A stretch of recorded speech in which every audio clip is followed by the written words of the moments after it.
Welcome to this latest edition of the Ril Dil podcast, season 16 premiere of the Ril Dil podcast, episode 910 all time.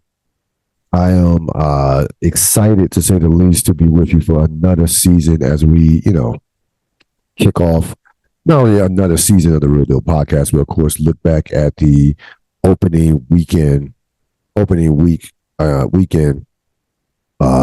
the NFL season. And before we get into that, because we got plenty to do with the NFL, I just want to thank everyone who has participated in whether you download the podcast, viewed me on YouTube,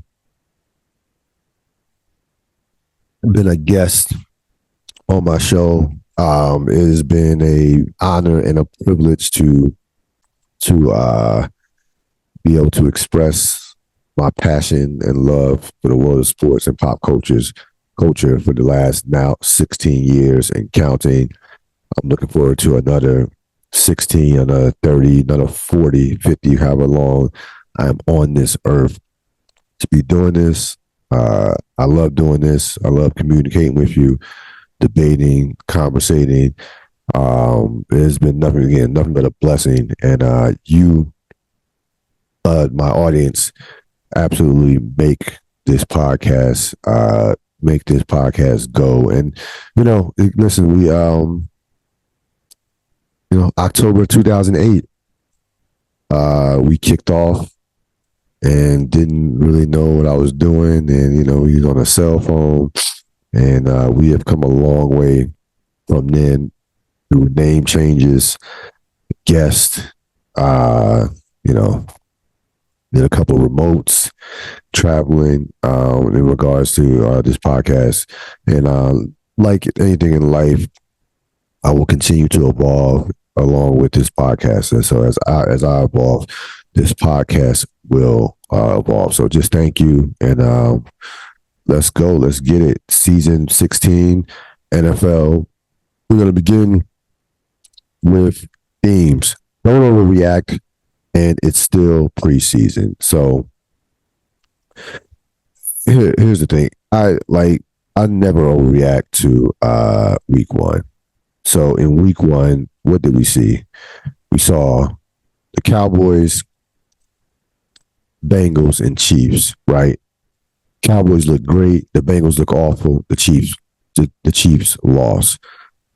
Listen, I love the fact that the Cowboys, even though I dread the Cowboys, but I love the fact that the Cowboys won the way it did. It's a couple things. Number one, allowed me to go to bed like 30 to 35 minutes earlier, because that game was 33-0 after three quarters.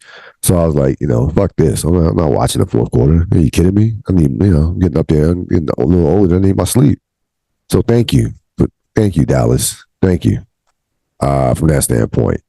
And I just love the Cowboy fans who just, gushing, we're going to the Super Bowl. I love how they get their hopes up so high.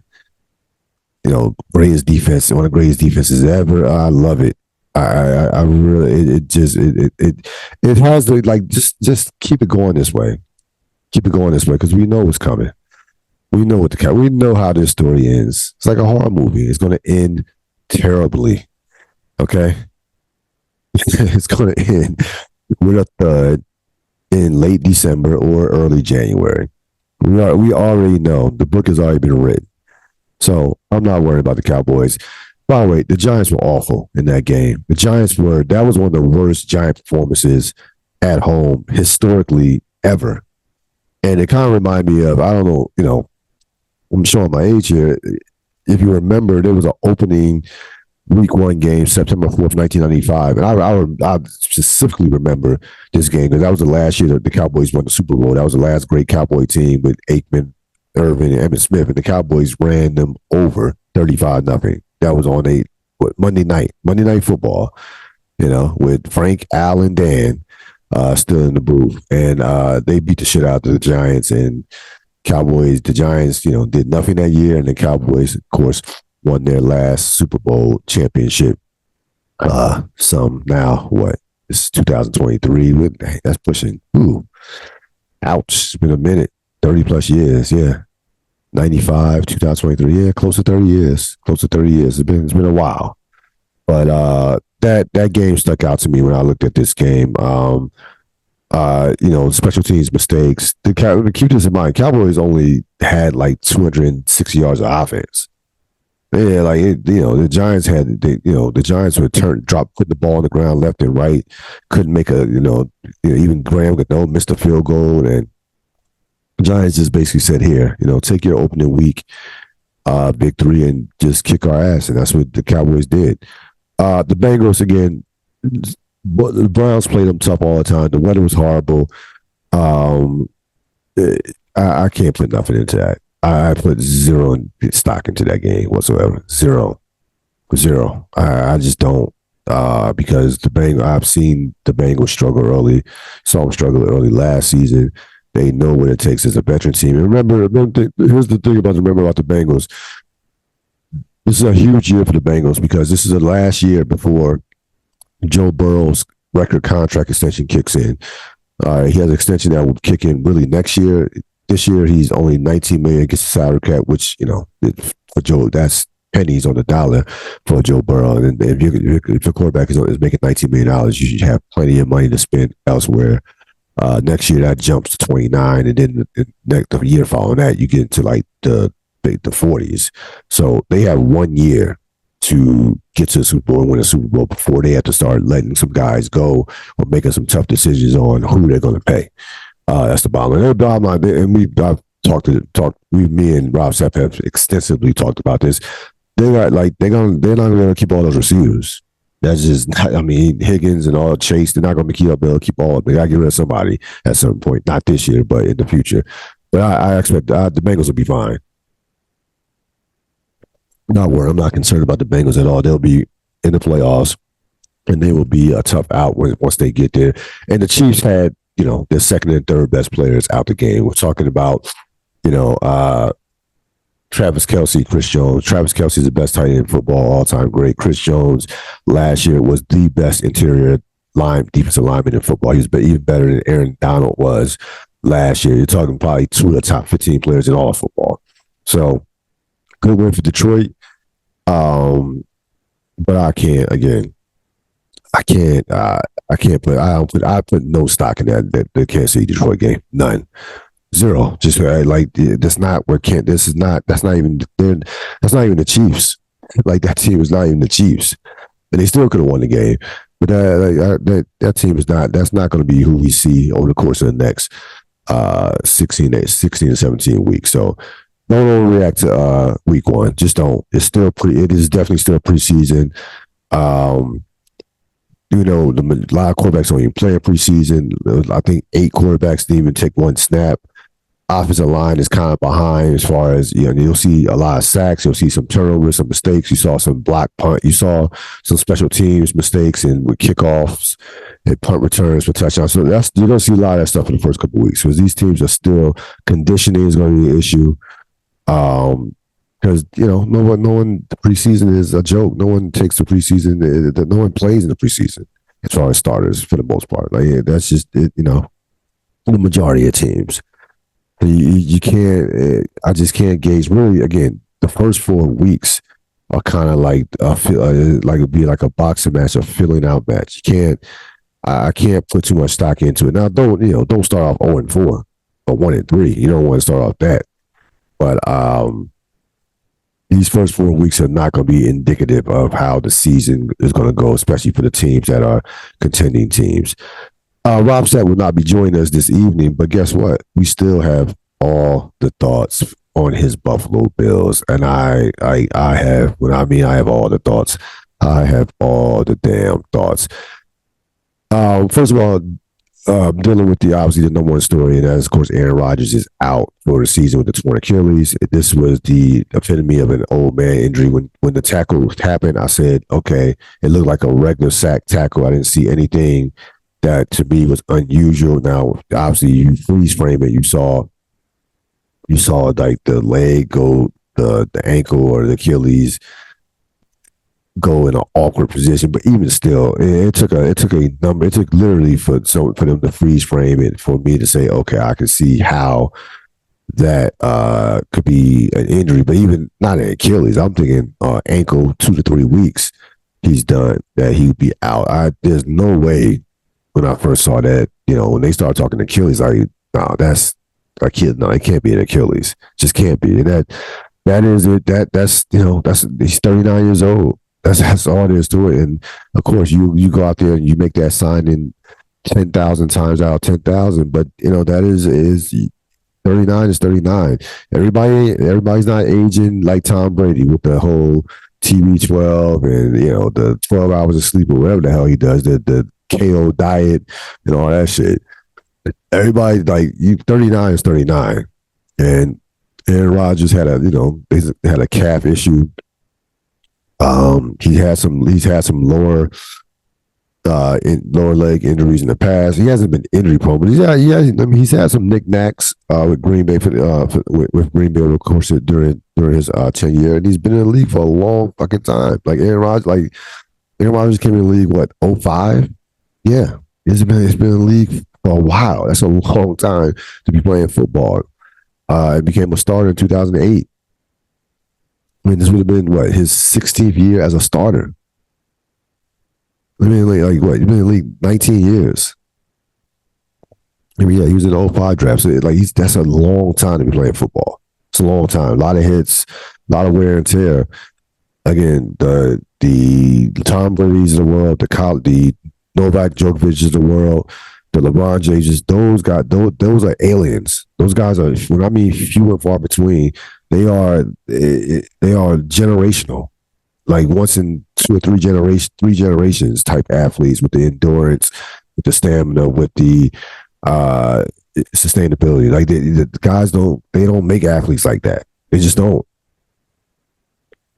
So, you can't. There's no replace. That is the one position in football you cannot replace.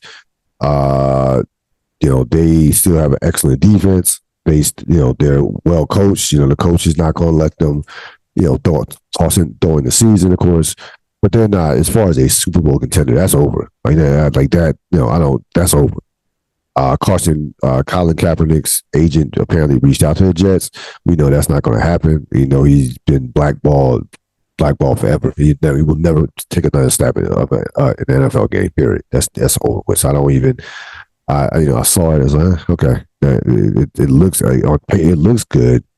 And it would be a great look for him, but we know that's not going to happen.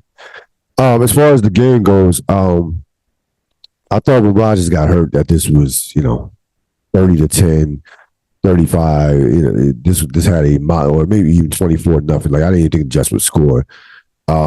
This was a horrible loss for the Buffalo Bills. I want to give the Jets a lot of credit. That was a great character win, one of their best character wins that they've had in roughly a decade. Remember, the Jets haven't made the playoffs since 2010. So we're going on 13 years. They haven't been in the playoffs.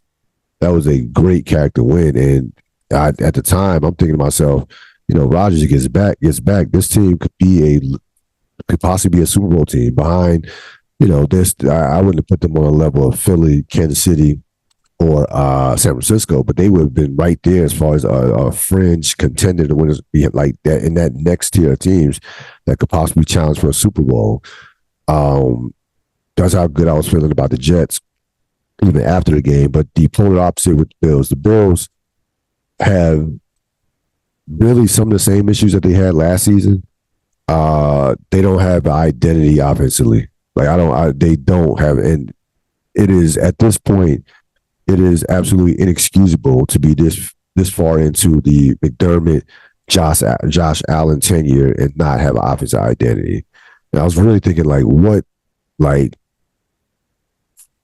is the solution from that standpoint? And I think it's pretty clear. I think it's pretty cut and dry.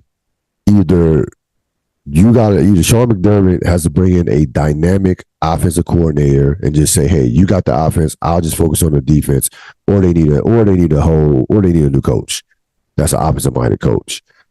Right now, they are too defensive minded for the structure of their franchise right now. And what I mean by that is so Leslie Frazier, of course, is taking a year off. We know Leslie Frazier has been there since 2017. He's been the defensive guy, coordinator, now the defensive coordinator, assistant head coach. Just recently became the assistant head coach the last couple of years. He's been the defensive coordinator with them since 2017. So he's been entrenched with that franchise the last 6 years. Great defensive coordinator, one of the best defensive coordinators in the league. We know that. You don't need a dynamic defensive coordinator and a defensive head coach. Like, that's overkill, especially when your best player and your most important player and one of the best quarterbacks in the league is on your team. Like that, it just doesn't make sense. Is it like you gotta have something? You gotta have a dynamic next level, either offensive coordinator or a coach or a head coach that is an offensive guy. That's it. That's all there is to it. I mean, that's very simple. Like, to me, it's extremely simple in terms of what needs to happen with them. Now, their defense is fine. I'm not concerned about their defense whatsoever. They'll be good. They'll be fine. But that offense looks, again, there's no way with the weapons that they have on that offense that it should look like that. Again, I know the Jet defense is great. It's top 5 defense. They have really no weaknesses. But I was just looking at when I look at the Bills, I don't know what they're trying to. I just don't know what they're trying to do. And it's almost like they don't. It's almost like they don't know how to use Josh Allen. Like, it really is. Like, it's almost like you have this dynamic weapon, but you still yet don't know how to use him. Josh Allen came in the 2018 draft. He's been in the league now for a minute. Is it like this is year 6 for Josh Allen? It's his 6th year. This is his 6th year. It was in the 2018 draft. It shouldn't look like this by the stand for in year 6. Like, why are we still talking about Josh Allen being reckless? Like, that should have been just cleaned up, years ago. So I don't know. Again, they have to. They gotta get a dynamic offensive guy in. They have to get an offensive. Yeah, he was in the 7th pick in the 2018 draft. So yeah, they have to get. They have to get an offensive guy in there. Period. It's all there is to it. There's no two ways about it. Because now it just didn't. It's just something. It's looking like we're not. Like, you got, like, there's a level of incompetence with the coaching from an offensive standpoint. It looks incompetent right now. It looks incompetent. And they've wasted some good teams in the last couple of years. Again, they are 37-12 in the last 3 years, and really don't have shit to show for it. Nothing to show for it whatsoever. Nothing.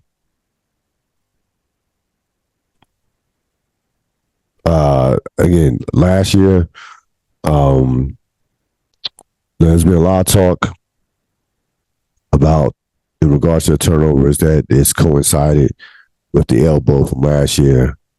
I'm not buying it. That those 3 interceptions he had were just horrible decisions, especially the last 2. First one, it was an overthrow. Okay, you want to chalk it up as a punt, cool.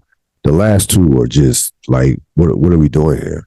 Like, this is year 6. You shouldn't be making those type of decisions. Like, you shouldn't be playing reckless football at this stage in your career. You shouldn't be. Josh Allen's played in a lot of playoff games. He's won a lot of regular season games. They've been an excellent franchise for the last 3 or 4 years. They've been near or at championship level the last 3 years. It shouldn't look like this at this standpoint. It should. So we'll see what happens in regards to that. But they gotta do something with that structure of their coaching staff from an organizational standpoint. Game of the week, Dolphins get by San Diego. 36-34. This game was a wild game. Miami couldn't stop San Diego from running, and San Diego couldn't stop Miami from throwing the ball all over the place. Tyreek Hill and Tua Tagovailoa just did whatever they wanted to do. Tua had 466 yards passing, 3 touchdowns. Tyreek Hill had 215 yards receiving with a couple touchdowns. And if Tua is not concussed, I don't see, like, I could see 5,000 yards and, 35 to 40 touchdowns. And I could see Tyreek Hill getting 2,000 yards is on the table, fam. There's nothing you can do with that speed. Nothing. And remember, they have Jalen Waddle on the other side, who probably would be a number one on about 70% of the teams in the league. That's how great dynamic he is. Tua, in terms of accuracy, he is one of the 5 most accurate quarterbacks in the league. Like that, his accuracy is pinpoint. The last touchdown pass to Tyreek Hill was, I've watched it, I don't know how many times. I'm still trying to figure out how he got that ball with the coverage being basically right there. I know the defender didn't see the ball all the way, but he literally was blocking. Tyreek Hill is not 6'4". Okay, Tyreek Hill is like, what, 6'5", 11, if that. So, again, he threw it basically through, the smallest of windows. And again, they're only at 3 or 4, maybe 4 or 5 quarterbacks that could make that throw. Possibly, if that. I might be generous, might 3 to 4, if that. They're going to score a lot of points. They're going to be in a lot of wild games. I don't think I think they would probably have to make a trade defensively for me to take them serious as a Super Bowl contender, because San Diego did just run the ball down their throats. And we know San Diego has a top offensive line. San Diego has a lot of weapons offensively as well. But you can't, you're not winning at a Super Bowl level if you can't stop the run. We know this at a relatively high level. But Miami is going to be a problem offensively. That wide receiver tandem is deadly. And again, if Tua is healthy, and that's a big if, he's had concussion issues over the course of his career. You remember last year, I thought he shouldn't even finish the season, what he did. So he's always one hit away, literally one hit away from being out of there from a standpoint with that concussion history. That's something that certainly to keep in mind.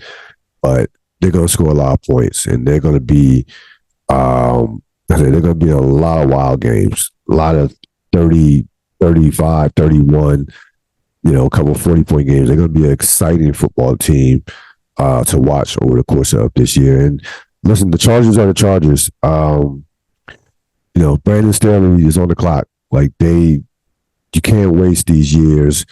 Justin Herbert, especially with his extension is going to be kicking in soon next year as well. This is really similar to Joe Burrow. This will be the last year you'll be able to get away with paying him, at a regular quarterback salary without. Then his contract will skyrocket, and you're going to start losing some players and making some tough decisions, just like Cincinnati will be. So this is a huge year for Cincinnati. It's a big year for the Chargers. The Chargers have to not only get to the playoffs, they have to actually win a playoff game for me to justify Brandon Staley keeping his job as that head coach. This is to be perfectly honest with you. They probably have to even get to the AFC title game. It doesn't making the playoffs is not. With the extra round, the extra spot, making the playoffs is not big. It's not what it doesn't mean what it used to mean. I mean, let's just keep it a buck. It's not just enough just to make the playoffs. Marquee games. I very much enjoyed this game.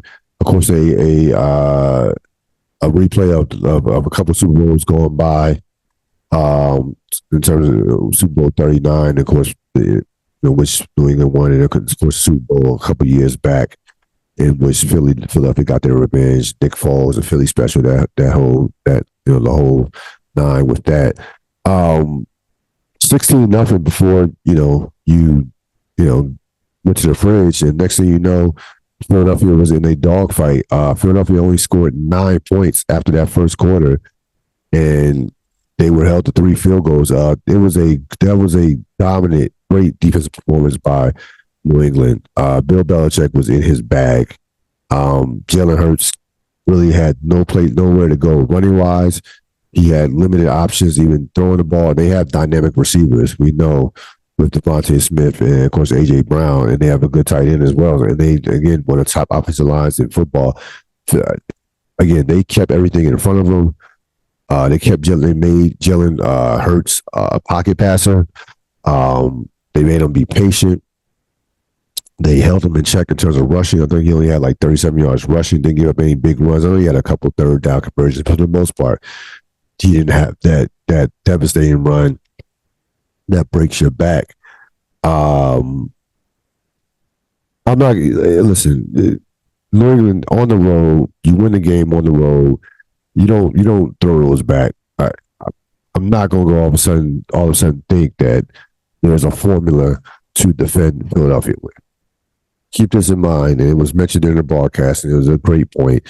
You basically have the entire offseason to prepare for your week one opponent in terms of preparation. And it's still Bill Belichick from a preparation standpoint. He's still a defensive genius. He's still, a 6-time Super Bowl champion who knows who had a history of defending, running quarterbacks and what have you. So give Belichick his credit.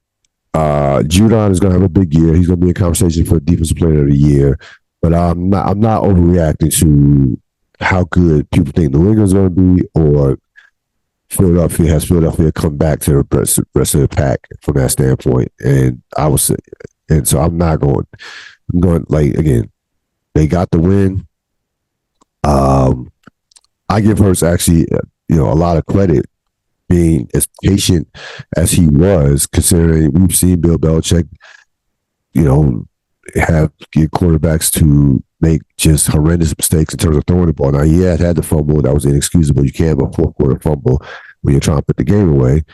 But in terms of throwing the ball, he took the check downs. He took what the defense gave him. Didn't try to go for too much. Did not get impatient at all by trying.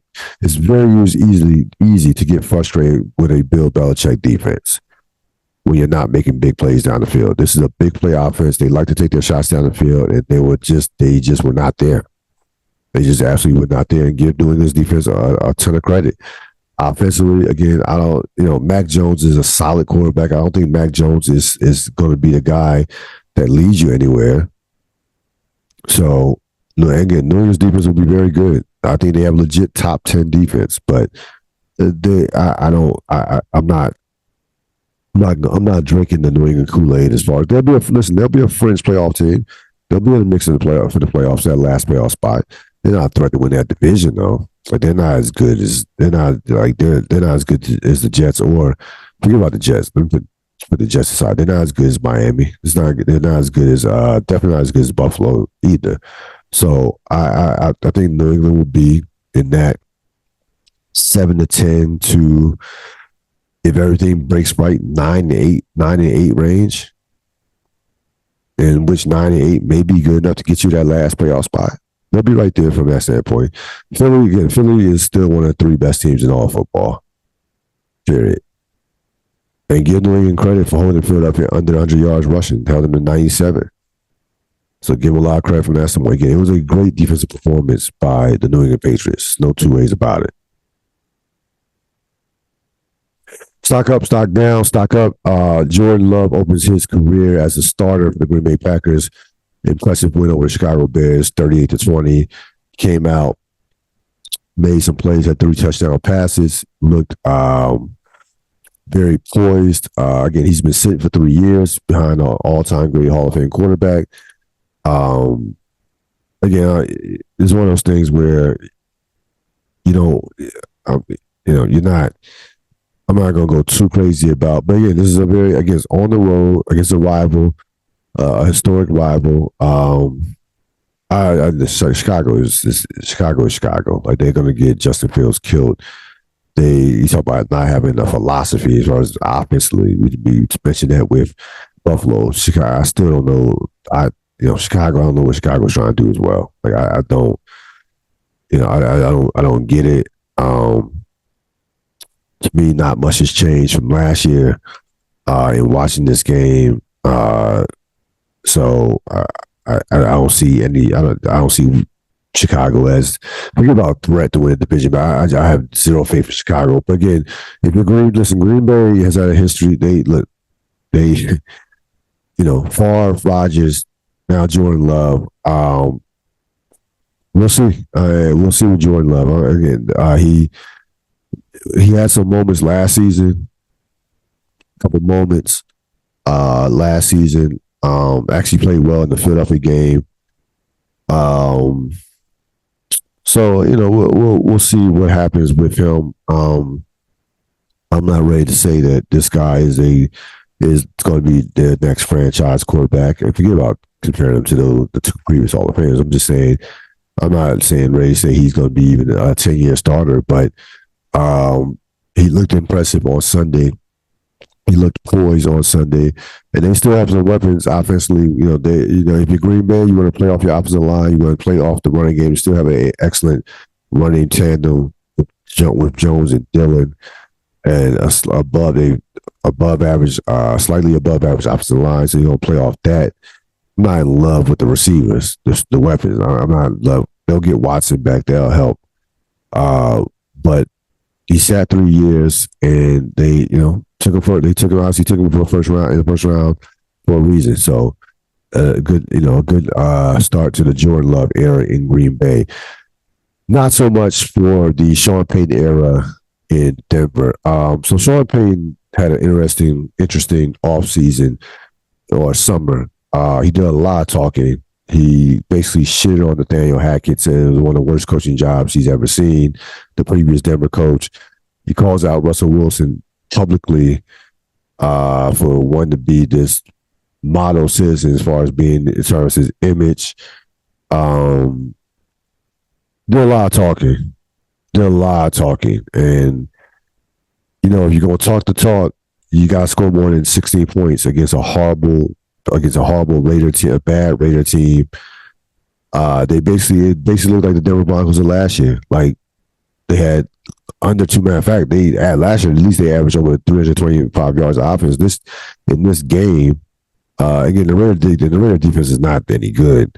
In this game, they had 260 yards and 16 points. So it really looked like a carbon copy of last year. And we know that outside of Andy Reid, Sean Payton has been the best offensive mind in the football over the last 20 years. We know what he did with the Saints and Drew Brees and won the Super Bowl and deserves a ton of credit for revamping that franchise and keeping them in contention for all those years.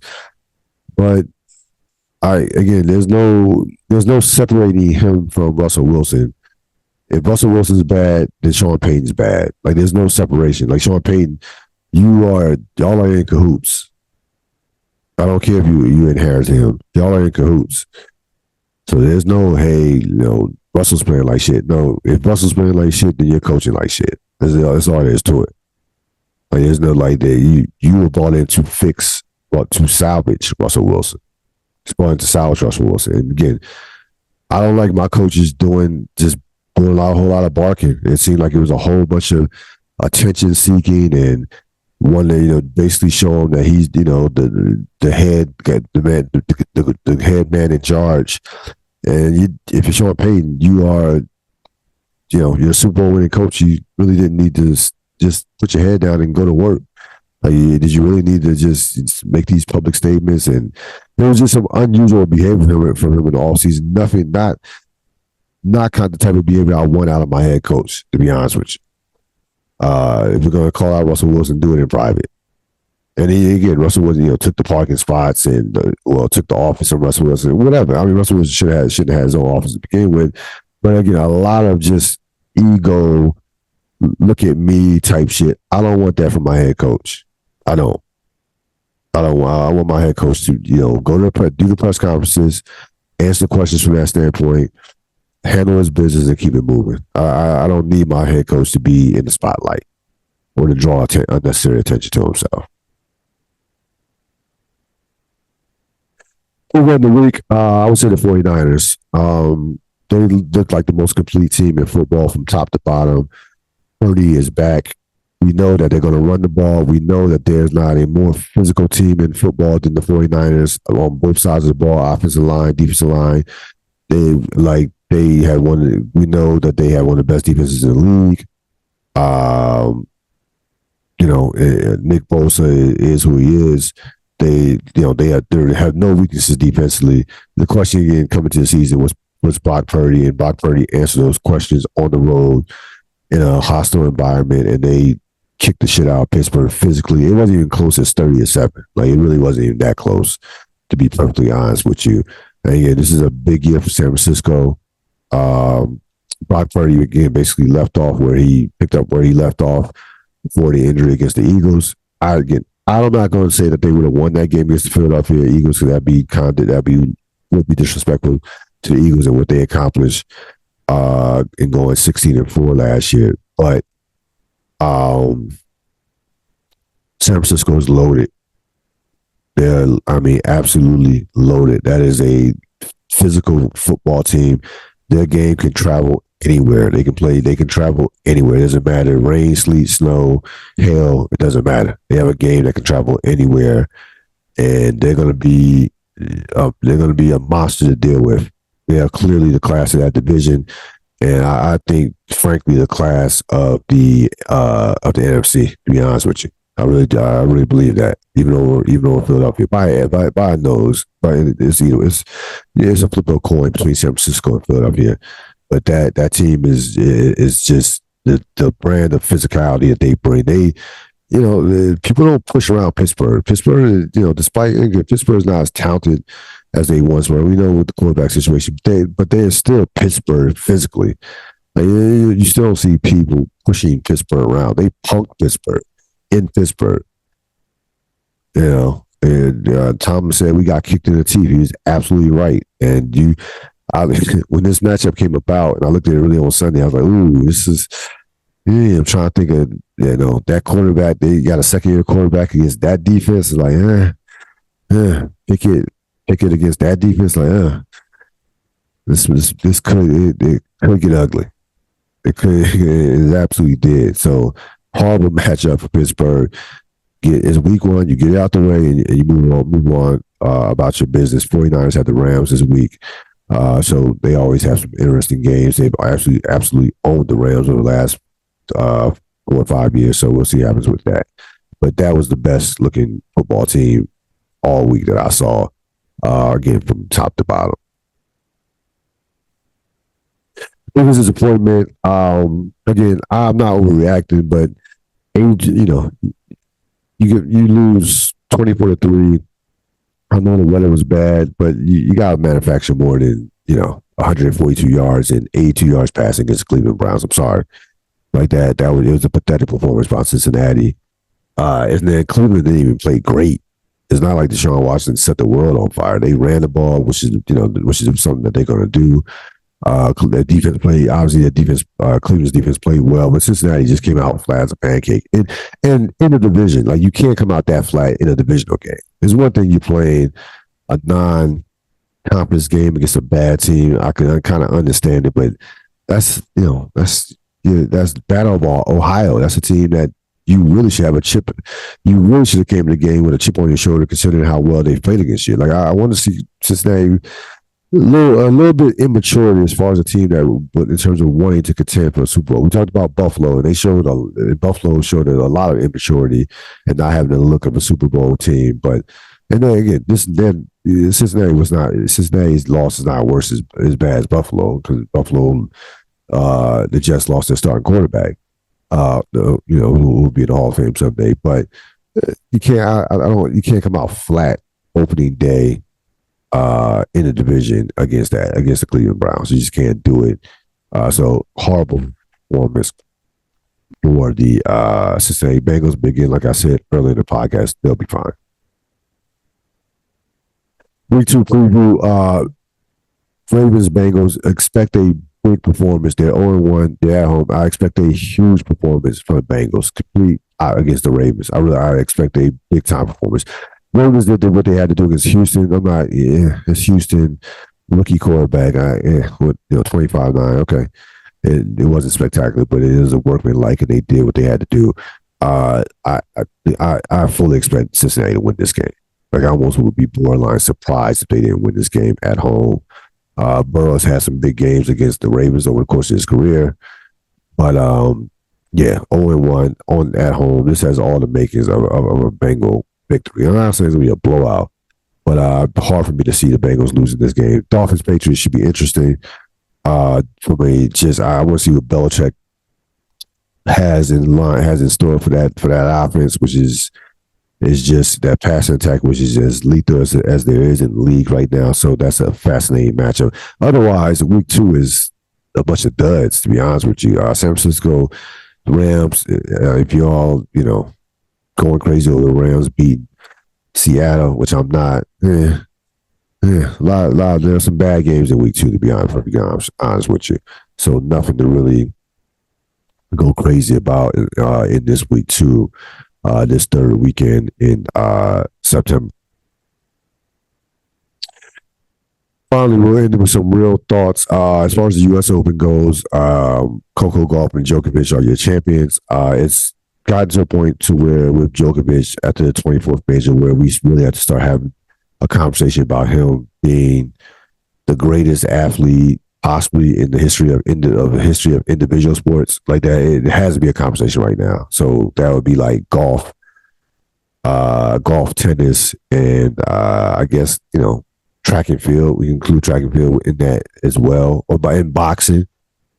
So in boxing, but he's in that conversation. Again, I don't know how you gauge, obviously tennis players versus boxers, and go there's apples and oranges as far as the championships, but to be as dominant, and Djokovic is not a spring chicken. He's 36 years old, if not 37. I think he's 36. He won 3 majors this year. And there's no, you got Medvedev is okay. It's a couple of Americans that are coming. I really wanted to see him and Alvarez again because they had a great summer between Wimbledon and Cincinnati. So Alvarez, of course, lost to Medvedev in the semis, which I was shocked. So I really wanted to see Djokovic against Alvarez. That would have been a great way to cap off the tennis year, as this, of course, is the last major into Australia.